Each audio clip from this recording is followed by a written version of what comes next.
میں اس کو چوری نہیں کہتی، دن دہاڑے ڈاکے ڈال رہے ہیں، تو اور یہ بیسکلی عوام کو تضحیک کا نشانہ بنا رہے ہیں، اور اس تضحیک کے بدلے میں ان کو نفرت مل رہی ہے، اور اتنی بڑی ڈیوائڈ انہوں نے ڈال دی ہے، اتنی گہری لائنیں کھینچ رہے ہیں خود سے. میں تو کہتی ہوں انہوں نے عوام اور اپنے درمیان ایک خلیج حائل کر لی ہے، خندق کھود لی ہے. مجھے نہیں سمجھ آتی کہ یہ خلا اتنا جو پیدا خود انہوں نے کیا ہے، اس کو کون پر کرے گا؟ جس نہج پہ یہ عوام کو لے آئے ہیں، تو ہوش کے ناخن لیں.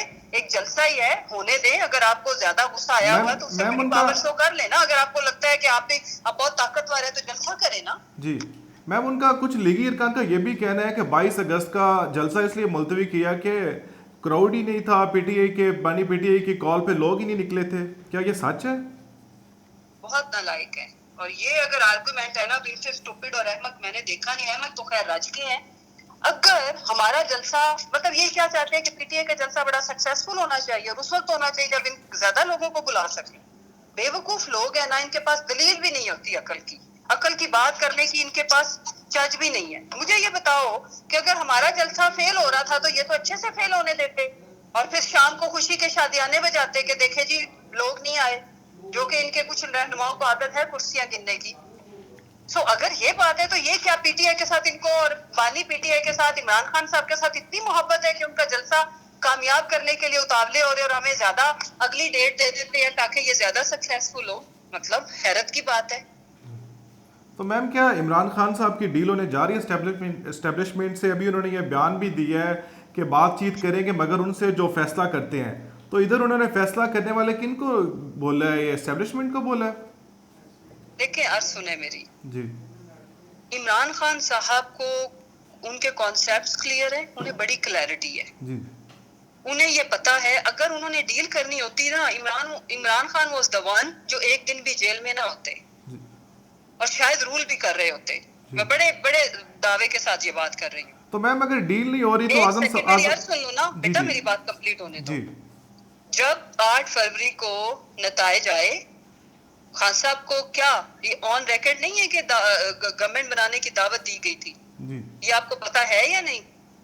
ٹکرز بھی چلے تھے پیپلز پارٹی کے ساتھ مل کے بنا لیں. اس پہ خان صاحب نے کہا کہ بھئی میرا جو مینڈیٹ ہے وہ مجھے واپس کریں، میں گورنمنٹ بنا لوں گا لیکن اور میرا مینڈیٹ مجھے واپس ہوتا ہے. اگر دیکھیے اگر آپ نے کسی کی طرف صلح کا ہاتھ بڑھانا ہو، میرے ساتھ آپ کے کچھ تنازع ہو، آپ میرے ساتھ مذاکرات کرنا چاہتے ہیں تو آپ میرے گھر میں میری آنکھوں کے سامنے ڈاکہ ڈال کے کہیں گے کہ اچھا ٹھیک ہے جو میں نے آپ کی آنکھوں کے سامنے جو لوٹنگ کر لی ہے، لوٹ لیا، وہ پکا آگے کے لیے کچھ چیزیں طے کر لیں. ایسا پاسبل ہے؟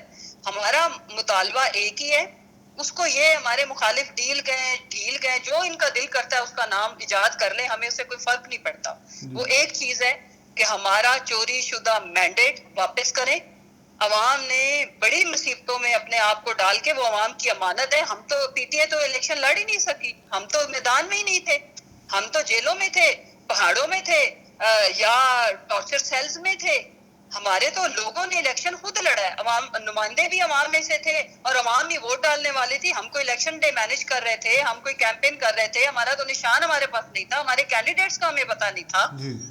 سو یہ عوام ورسز یہ ٹولہ ہے، عوام کا یہ مقابلہ کر سکتے ہیں. تو اگر ان کو یہ لگتا ہے کہ یہ ماشاءاللہ بڑے منافع بخش کاروبار کر رہے ہیں، عوام کی نفرت کو دن دگنی رات چگنی ترقی دے رہے ہیں، تو کہہ رہے ہیں کرتے رہے. ملک کو برباد جس طرح انہوں نے کر دیا، کوئی کسر تو نہیں رہی.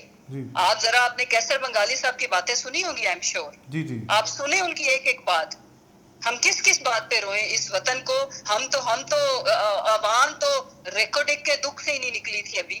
تو آج ہمیں یہ پتہ چلتا ہے کہ جس کے اوپر پوری عوام ماشاءاللہ خواب کیا بنے گئے ہیں، بیانیاں کیا ہمیں دیا گیا. ٹرک کی بتی، ٹوٹی ہوئی ٹرک کی بتی کے پیچھے ہمیشہ سے ہم لگے رہے کہ جی سی پیک آئے گا تو پاکستان کے ملک کے حالات، اور یہ وہ پتہ چلا جی اس میں ہمارے پاکستانی قوم کے لیے ٹھینگا ہے. پاکستانی قوم کو مل کیا رہا ہے 9%.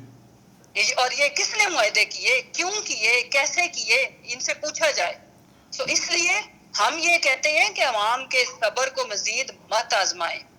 انہوں نے جو مذاق کیا عوام کے ساتھ، عوام نے اس مذاق، اس توہین کا بدلہ لیا 8 فروری کو. یہ پی ٹی آئی ورسز یہ ٹولہ نہیں تھا. ہم کسی طاقت کے خلاف لڑنے جوگے نہیں رہے تھے، لیکن first year second year leader کو الیکشن نہیں لڑنے دیا عوام، اور یہ لڑے ہیں. جیتی عوام ہے. اب عوام کو اور مزید آپ چیلنج کریں گے، جہاں جہاں عوام کو چیلنج کیا گیا ہے، دیوار سے لگایا گیا ہے، اور جب بیچ میں سے قیادت ہٹی ہے تو وہاں پہ بڑے غلط نتیجے آئے ہیں. مجھے کہتے ہوئے اچھا نہیں لگ رہا، مجھے بنگلہ دیش کی کوئی آئیڈیل ایگزامپل نہیں ہے، لیکن وہاں چونکہ اگر میں ایک سوال رکھتی ہوں سننے والوں کے لیے، وہاں پہ اگر حسینہ واجد کی بدترین مخالف خالدہ ضیاء جی اگر وہ اس پروٹیسٹ کو، یہ جو موومنٹ تھی اس کو لیڈ کر رہی ہوتی تو اتنی جانیں ضائع ہوتی ہے، جیسے وہ اپنی موت مرے جو بھی کو لٹکایا نہ جاتا، وہاں پہ اور طریقے سے چیزیں چینج ہوتی. کیونکہ خالدہ ضیاء اندر تھی، بڑے لمبے عرصے سے اندر تھی، عوام کو دیوار سے لگایا گیا، عوام نے دو ہاتھ کیے، اور نتیجہ کیا نکلا؟ جب لیڈر لیس کراؤڈ ہوتا ہے تو عوام اپنے تئیں عدالتیں بھی چوکوں میں لگاتے ہیں، فیصلے بھی خود کرتے ہیں، پھر کسی کے بس میں نہیں رہے گا، پھر ہمارے بھی بس میں نہیں رہے گی بات، پھر خان صاحب کے بھی بس میں نہیں رہے گی. اس نیچ تک یہ کیوں شوق سے لے کے جا رہے ہیں چیزوں کو؟ کوئی مذاق ہے کہ آپ ایک سب سے بڑی میم سیاسی کیا جماعت سمجھتی کو، ہیں کہ اسٹیج پہ کون لے کر جا رہا ہے؟ کچھ بتائیں گے آپ؟ میں بتانے لگی ہوں، جی یہ کوئی مذاق ہے کہ آپ اس نہج پہ عوام کا ایک جلسہ نہ کرنے دیں، پرامن جلسہ؟ یہ کوئی مذاق ہے؟ جو بھی اس نہج پہ لے کے جا رہے ہیں، میرے سے زیادہ آپ سمجھتے ہیں، میں نے جتنی بات کرنی تھی میں نے کر لی، لیکن میرا مریم، نواز اور یہ جو ٹولہ زرداری صاحب جو مزے لے رہے ہیں پریزیڈنٹ ہاؤس میں، لوگوں نے پھر آپ کو دیکھنا ہے. خالدہ وہ کیا نام ہے، حسینہ واجد کو ملک چھوڑنا پڑا تھا، جی کوئی پولیس آفیسر یا کوئی اور آفیسر ملک چھوڑ کے نہیں گیا تھا. یہ میرا میسج ہے ان ٹولوں کے لیے جو فارم 47 کے تحت بیٹھے ہیں، کہ لوگوں کو prime minister house, president house, وزیر اعلیٰ ہاؤس کا پتہ ہے، کیونکہ آپ جس کی بھی ایما پہ کر رہے ہو، خود کر رہے ہو تو ظلم ہے، کسی کی ایما پہ کر رہے ہو تو اس سے بڑا ظلم ہے. جی میم ایک اور سوال بھی ادھر اٹھتا ہے کہ اگر عمران خان صاحب کی ڈیل نہیں ہو رہی تو اعظم سواتی صاحب کو شام 7 بجے جیل جانے کی اجازت کس نے دی؟ مجھے یہ بتاؤ کہ اس وقت خان صاحب کے سامنے کوئی بھی اسٹیٹس مین ہو جس کو اس ملک سے پیار ہو، ان کے سامنے وہ جیل میں بیٹھا ہوا ہے شخص، انہیں نہیں پتا کہ باہر کیا ہو رہا ہے. خان صاحب کے سامنے ایک سینیریو رکھا گیا تھا کہ اگر آپ آج جلسے کی کال واپس نہیں لیتے تو باہر خون خرابہ ہوگا، جی انتشار پھیلے گا، تصادم ہوگا، اور انہیں کنوے کیا گیا تھا توہین رسالت کے اوپر مذہبی جماعتیں نکلی ہوئی ہیں، وہ بہت وائلنٹ ہیں.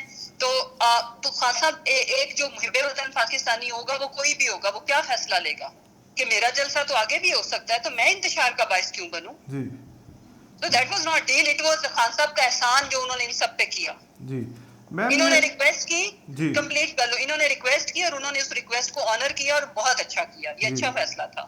میم یہ علیمہ خان صاحبہ نے کچھ عرصہ پہلے یہ بیان دیا ہے کہ پی ٹی آئی کی کابینہ نہیں چاہتی کہ عمران خان جیل سے رہا ہو، تو وہ کون سے ایسے لوگ ہیں جو نہیں چاہتے؟ لوگ یہ اس وقت کے سرکمسٹانسز تھے جس وقت جلسہ کینسل ہوا، آل آف سڈن صبح سارا سینیریو اب پتا، اور اس کے اوپر بڑی کلیئرٹی کے ساتھ سب کا موقف بھی سامنے آ چکا ہوا ہے. جی اب تو آپ 8 سپٹمبر کی بات کرو، آپ پرانی باتوں میں ابھی پھنسے ہوئے، پھر بھی میں آپ کو اس کا جواب دے دیتی ہوں. انفیکٹ ورکرز کا اور عوام کا، ورکرز سے کروڑ گنا زیادہ عوام کا پریشر ہے. عوام کا پریشر کیسے ہے؟ Let me tell you one thing. یہ عوام کو یہ ہے، یہ ہمارے جتنے بھی بیچارے آنریبل پارلیمنٹیرینز ہیں یا ہماری قیادت ہے، میں ان کو بیچارہ اس لیے کہہ رہی ہوں کہ وہ کہتے ہیں کہ ہم نے آپ کو ووٹ خان صاحب کو باہر نکالنے کا دیا ہے. وہ ان کو نہ صرف پریشرائز کر رہے ہیں، آپ دیکھو ٹویٹر دیکھو، اسپیسز دیکھو، پبلکلی جہاں وہ کیسز کے سامنا کرنے کے لیے کسی پبلک گیدرنگ میں جاتے ہیں، لوگ ان کے، آپ یقین مانو، کل 2 دن پہلے بھی میری آنکھوں کے سامنے ہوا، بٹ آئی ول ناٹ کوٹ دا نیم، کہ ہماری قیادت کے اوپر ورکرز چڑھ دوڑے، ان کے گلے پڑ رہے ہیں، حقیقت جذباتی ہو کے. دیکھو اس وقت ہمارے اوپر اور علیمہ باجی کے اوپر جس لیول کا پریشر آتا ہے، بیکاز وہ ان کی بہن ہے، کہ آپ بہن ہو کے آپ آواز دی، ورکر تو پتہ نہیں کیا کچھ کرتے ہیں. تو وہ ورکر کو ایک کوشن دینے کے لیے، کام ڈاؤن کرنے کے لیے، وہ اس طرح کی ان کو یہ بات کرنی پڑتی ہے سم ٹائم، جو کہ ٹھیک بات ہے. سم ٹائمز انہیں دیکھیں لوگ جذباتی ہوئے ہیں، تو آپ اگر ان کے جذبات کو ٹھہراؤ میں نہیں لے کے آئیں گے، یا ہم انڈیفرنٹ ہو جائیں گے، ہم کہیں گے کہ ہمیں آپ کے کسی بھی بیان سے کوئی فرق نہیں پڑتا، یا آپ غلط کہہ رہے ہو، تو آپ سوچو کہ کتنی انارکی پھیلے گی. تو وہ تو ایک کردار نبھا رہی ہیں اپنے بھائی کو باہر نکالنے کا، اور جب ورکرز بہت جذباتی ہوتے ہیں، یا اگر سم ٹائمز بالکل بھی قیادت کی بدنیتی نہیں ہوتی. اب اس جلسے کو تو ثابت ہو گیا کہ خان صاحب نے خود کینسل نہیں پوسٹ پون کیا تھا. تو اس میں اور جو سینیریو ڈیولپ کیا گیا تھا ان کے سامنے رکھا گیا تھا, یہ خان صاحب اس کے علاوہ ان کے پاس چوائس نہیں تھی. یہ آل دو ورکر اس سے بڑا دل برداشتہ ہوا, لوگ ٹریول کر کے آئے ہوئے تھے, لوگ تھوڑا اپسیٹ ہوئے, لیکن خان صاحب نے ایک اسٹیٹس مین کا رول ادا کیا اور وہ ہمیشہ پاکستان کی بہتری کا ہی سوچیں گے. جب بھی دو آپشنز ان کے پاس آئیں گی کہ اس سے میرے ملک کی بہتری ہو سکتی ہے, اس سے خرابی, تو وہ بہتری والی آپشن پہ ہی جائیں گے. جی میم ایک اور چیز کلیئر کر دیں کہ ایک کنٹروورسی ہے کہ جوید چودھری صاحب نے یہ بیان دیا تھا کہ جب عمران خان صاحب کو 9 مئی پہ گرفتار کیا گیا تو انہوں نے آپ کو بولا تھا کہ اعظم سواتی سے رابطہ کریں, تو وہ اعظم سواتی انہوں نے بولا کہ وہ کوڈ ورڈ تھا, جنرل فیض حمید کا نام لیا تھا انہوں نے, تو اس میں کیا صداقت ہے؟ اس میں نے بڑا تفصیلی جواب اپنے بھائی جاوید چودھری صاحب کو دے دیا ہوا ہے. آپ وہ ویڈیو دوبارہ سنو اور عوام کو اپنے اس پروگرام کے اینڈ پہ لگا دینا. بٹ اس کا مختصر ورژن میں بتا دوں کہ میرے سے کبھی کسی ادارے نے, کسی آفیسر نے اس بارے میں سوال تک نہیں کیا. اس کی حقیقت یہ ہے کہ کیونکہ اداروں کو جس سے رابطہ ہو بہرحال پتہ ہی ہوتا ہے. ہمارے فون آپ کو پتہ ہے کہ آف کورس کمپرومائزڈ ہیں, ٹھیک ہے, اور میری جو پوزیشن تھی اس کو مد نظر رکھتے ہوئے, اور میری اس کال کا مطلب بالکل سیدھا کرسٹل کلیئر مطلب تھا اعظم سواتی صاحب کو رابطہ کرنا, بیکاز انہوں نے سپریم کورٹ پٹیشن انہوں نے ڈالنی تھی, رائٹ. اور سپریم کورٹ کا مطلب سپریم کورٹ ہی تھا, بندیال صاحب ہی تھا, بیکاز ہمیں اسلام آباد ہائی کورٹ سے جب انصاف نہیں ملا تو ہم نے اگلے فورم پہ جانا تھا, اور وہ چونکہ تھا سپریم کورٹ, تو دیٹس وائی. دوسرے یہ چونکہ انہوں نے 100% غلط بیانی سے کام لیا, یہی وجہ ہے کہ میں اس دن ذرا جذباتی ہوگی. میں نے بہت جذبات کے اندر ایک ڈیٹیل ویڈیو بنائی لمبی چوڑی کہ فیض صاحب سے تو میرا کبھی زندگی میں رابطہ ہی نہیں ہوا, اور کوڈ ورڈ انہوں نے سرکاری لینڈ لائن نمبر سے, جب وہ زیر حراست ہے تو وہ کیا کوڈ ورڈز میں میرے سے بات کرتے. اور راستے میں ان کے ساتھ ٹریول کر کے گئی تھی, تو وہ مجھے جو پیغام انہوں نے دینے ہوتے یا تو وہ مجھے بتا نہیں سکتے تھے کہ اگر اس طرح کی کوئی سچویشن ڈیولپ ہو. انہوں نے اپنے اریسٹ ہونے کا انتظار کرنا تھا, اور پھر ان کو پتا ہونا تھا کہ ان کو شاید آفر ملے گی ٹیلی فونک رابطہ کرنے کی, اور پھر وہ اپنی ساری راز و نیاز کی باتیں کریں گی. It was childish and foolish thing جو انہوں نے رپورٹ کی, ٹوٹل غلط, بیس لیس. جی میم بہت بہت شکریہ آپ کا ٹائم دینے کا. جی ناظرین, یہ تھی سینئر سیاستدان مسرت جمشید چیمہ صاحبہ. تو آپ نے ان کی رائے جانی, اور فیصلہ پھر بھی عوام کے اوپر ہے کہ کون سچ پہ اور کون جھوٹ پہ. تو آج کے لیے اتنا ہی, اجازت دیجیے, اللہ حافظ.